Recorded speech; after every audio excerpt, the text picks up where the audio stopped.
তারপরে ইরান, এরপরে পাকিস্তান।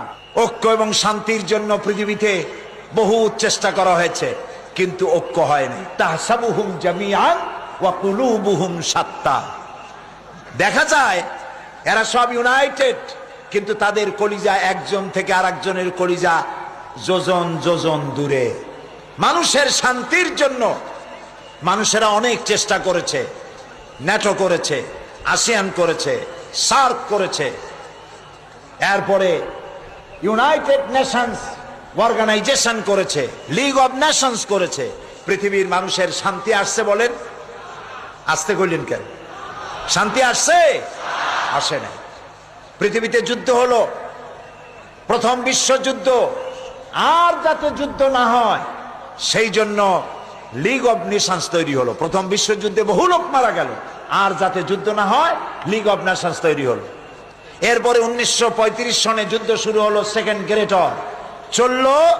এই যুদ্ধ 1945 সন, একটানা 6 বছরের যুদ্ধে লক্ষ লক্ষ মানুষ মারা গেল, কোটি কোটি বনি আদম ক্ষতিগ্রস্ত হলো, হাজার হাজার বিলিয়ন মিলিয়ন ট্রিলিয়ন টাকার ক্ষতি হলো বিশ্ববাসী।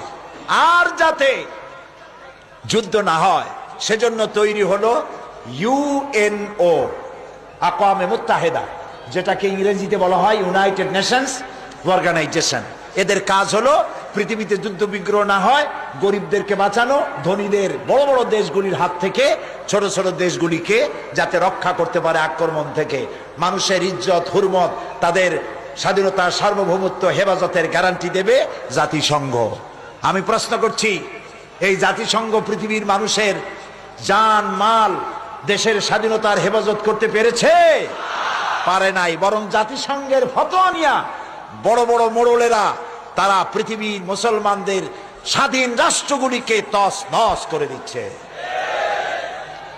ওরা আমাদেরকে মৌলবাদী আর সন্ত্রাসী বলতেছে, সভ্যতা শিখাতে চায় আমাদেরকে। বেটারা, তোমরা হলে সন্ত্রাসী, তোমরা আমাদেরকে সভ্যতা শিখাও। সভ্যতা শেখার জন্য আজকের আমেরিকা এবং ব্রিটেনকে ইসলামের দরওয়াজায় ভিক্ষুকের মতো দাঁড়ায় থাকতে হবে।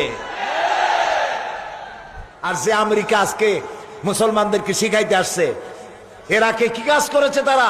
আল গরিব জিন্দানখানা, আল গরিব কি কারাগার, এই কারাগারের ভেতরে মুসলমান কয়েদিদেরকে উলঙ্গ করে তাদের মুখের উপরে পেশাব করেছে।